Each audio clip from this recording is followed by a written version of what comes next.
नमस्कार मंडळी, मी रुपाली तुमचं पुन्हा एकदा खूप खूप स्वागत करते आजच्या एका नवीन ब्लॉगमध्ये. आय होप तुम्ही सगळे मस्त असाल आणि स्वतःची काळजीही घेत असाल. तर इथे बघा, हे पार्सल आहे ना खूप दिवसानंतर आलं. खूप दिवस हे पार्सल पेंडिंगमध्ये होतं. आम्ही लास्ट 31ला जेव्हा मॉलमध्ये गेलो होतो, तर लोलोने ते पेपा पिग बघितलं होतं आणि तेव्हापासून तो हट्ट करत होता. आणि हे पेपा पिग आहे ना, मॉलमध्ये जी रेट होती त्याच्यापेक्षा ना अगदी खूप कमी किमतीमध्ये हे आम्हाला मिशोवरती मिळालं.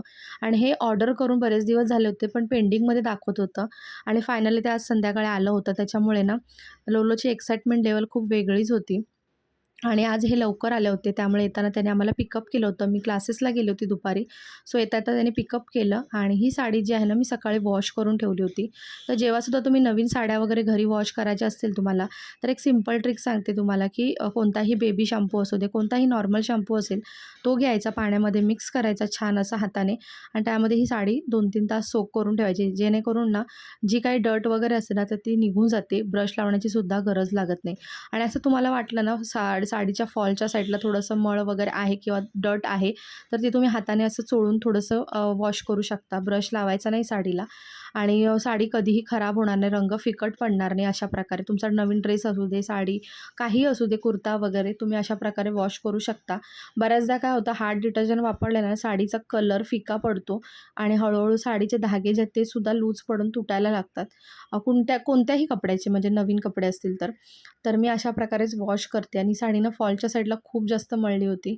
आता वॉश करून ठेवली होती, तर आता तिला व्यवस्थित सुकवून घेतली. त्यानंतर मग मी आले किचनमध्ये. मला सकाळी थोडेसे कपडे लावायचे राहून गेले होते. म्हणजे सकाळी मी एक राऊंड लावला होता कपड्यांचा, पण हा सेकंड राऊंड होता. कारण खूप जास्त कपडे असले ना, तर एका वेळेला लावलं म्हणजे ते मशीनवरती लोड येतो. त्यामुळे मग मी थोडं थोडं लावते. आणि कसं होतं, इथे पाणी सकाळ संध्याकाळच फक्त येतं, त्यामुळे ना कंटिन्यू दुसरा लोड लावता येत नाही. एक सकाळी एक संध्याकाळी असंच करावं लागतं, ज्यामुळे पाणी मॅनेज होतं. नाही तर मग प्रॉब्लेम होतो, पूर्ण टाकी रिकामी होऊन जाते. आणि मग अचानक कधी पाण्याचा काही प्रॉब्लेम झाला तर खूप जास्त प्रॉब्लेम होऊ शकतो. त्यामुळे मग मी काय करते, पाणी यायच्या आधी लावते.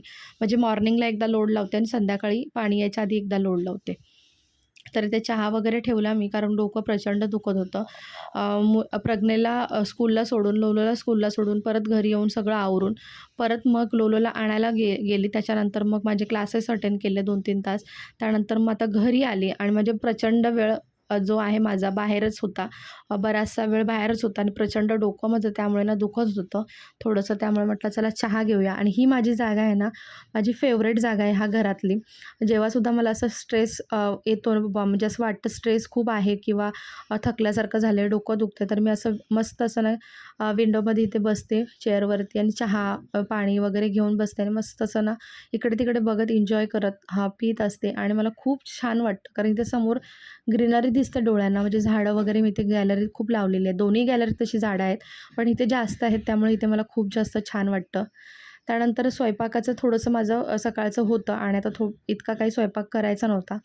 त्यामुळे इथे म्हटलं चला आपण थोडंसं देवाऱ्याच्या इथला भाग, खालचा जो ड्रॉवर आहे तो क्लीन करून घ्यावा. आणि अजून एक गोष्ट, की उद्या मला गावीसुद्धा निघायचं आहे. त्यामुळे मला हा ड्रॉवर क्लीन करायचा राहून जाईल. त्यामुळे म्हटलं चला आता आपण करूनच घेऊया. संक्रांतीसुद्धा जवळ आहे आणि खूप हे झाला होता, मेस झाला होता. कारण कसं होतं ना, हा ड्रॉवर जो तो लोलोच्या हाताला येतो, त्यामुळे तो काय करतो ना, दिवसभर त्या ड्रॉवरमध्ये काही नाही काही ठेवत असतो, काढत असतो. त्याच्यामुळे सगळं उलथापालथ होत असते त्या ड्रॉवरमध्ये. तर फायनली म्हटलं आज क्लीन करून घेऊया. अधूनमधून मी क्लीन करत असते या गोष्टी. आणि थोडेसे ना डाग वगैरेसुद्धा, जसं व्हाईट कॉर्नर ज्या असतात ना ड्रॉवरच्या वगैरे, तर तिथे थोडंसं मळकट झालं होतं, तर ते मी छान असं ना क्लीन करून घेते. आणि हे जर आत्ता पण वेळोवेळी क्लीन नाही ना केला, तर अजून त्याच्यावरती धूळ डट जमावून होऊन हळूहळू ते काळं व्हायला लागतं, पूर्ण ब्राऊन दिसायला लागतं. त्यामुळे हे वेळोवेळी क्लीन करणं गरजेचं आहे. तर हल्ली माझं रुटीन जे आहे ना, ते थोडंसं चेंज झालेलं आहे. त्याचं रिझन असं आहे, की आठवड्यातून 3 दिवस मला क्लासेस दुपारचे अटेंड करायचे असतात. आणि त्यामुळे ना मग माझं सगळं रुटीन जे आहे ते थोडं चेंज झालेलं आहे. कारण सकाळी खूप जास्त गडबड असते आणि सगळी कामं मला जी आहेत ना, ती लवकर आवरायची असतात. त्यानंतर मग माझं थोडंसं काही क्लासेसबद्दलचं काही कामं असतात, तर त्याच्यानंतर मग क्लासेसला जाते मी. त्यानंतर मग इव्हनिंगला आल्यानंतर बाकीच्या घरातल्या गोष्टी सगळ्या. त्यामुळे थोडंसं संध्याकाळचंच रुटीन मी तुमच्यासोबत सध्या शेअर करत आहे. आणि आपल्याला जीवनामध्ये आपल्या आयुष्यामध्ये काहीतरी वेगळ्या गोष्टी ट्राय करायच्या असतील, काही शिकायचं असेल, तर त्यासाठी ना बऱ्याचशा गोष्टींचं सॅक्रिफायसेस आपल्याला करावं लागतं. जसं की दुपारी मला थोडंसं रेस्ट करावंसं वाटतं, पण मला नाही करता येत कारण मला काहीतरी शिकायचं आहे. तर त्यासाठी माझ्या थोडंसं गोष्टींचं सॅक्रिफाईस मला करावंच लागणार आहे. त्यामुळे माझं रुटीन जे आहे ना, ते थोडंसं बिझी झालेलं आहे आणि त्यामुळे कधी-कधी थकवासुद्धा येतो. पण त्याचबरोबर ना एनर्जी लेव्हलसुद्धा आपली बाजूला वाढत असते.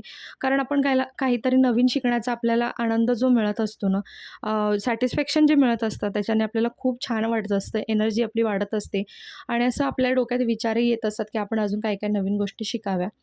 तर त्यानंतर मग मी पुढे इथे व्लॉग काही कंटिन्यू केला नाही. मी आज निघालेले आहे गावी जायला. तर दुसऱ्या दिवशी दुपारी सगळं आवरून मग मी माझ्या भावासोबत गावी जायला निघाले. ट्रेन पकडली आम्ही आणि ट्रेनमध्ये छान बसायला जागा वगैरे सुद्धा मिळाली आणि बघा संध्याकाळी 7:30च्या दरम्यान आम्ही उतरलो गावी आमच्या आणि आमचा लास्ट डबा असल्यामुळे ना बरंचसं आम्हाला चालायला लागलं. थकवा आला खूप चालून-चालून आणि ऑटो आली. त्यानंतर मग ऑटो पकडून आम्ही घरी गेलो आणि ट्रेन वेळेत होती. त्यामुळे ना खूप छान वाटलं आणि बऱ्याच दिवसानंतर, बऱ्याच महिन्यानंतर म्हणू शकते, मी आज आईला भेटली आणि सध्या आई गावीच राहते त्यामुळे तिचं माझं भेटणं खूप कमी होतंय आणि आई म्हटलं ना, की ती वेगळीच गोष्ट असते आपल्या आयुष्यामध्ये.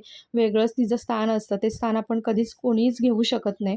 तर इथे बघा आई आम्ही सगळे जेवण वगैरे आवरल्यानंतर इथे छान दारात बसलो होतो. खूप छान गप्पा चालल्या होत्या. असं वाटत होतं, की किती वर्षानंतर आपण भेटलो आहोत एकमेकाला. अशा आमच्या सगळ्या गप्पा चालू होत्या, सगळ्या गोष्टी सांगणं. बाजूच्या काकीसुद्धा येऊन बसल्या होत्या. तर छान अशा आम्ही आता गप्पा करतो आणि गावी का आलो याचं रिझन तुम्हाला पुढच्या येत्या ब्लॉगमध्ये कळेलच. आय होप तुम्हाला आजचा माझा व्लॉग आवडला असेल. माझं रुटीन कसं वाटलं ते सुद्धा सांगा. चला पुन्हा भेटू एक छानशा व्लॉगसहित. तोपर्यंत स्वतःची काळजी घ्या.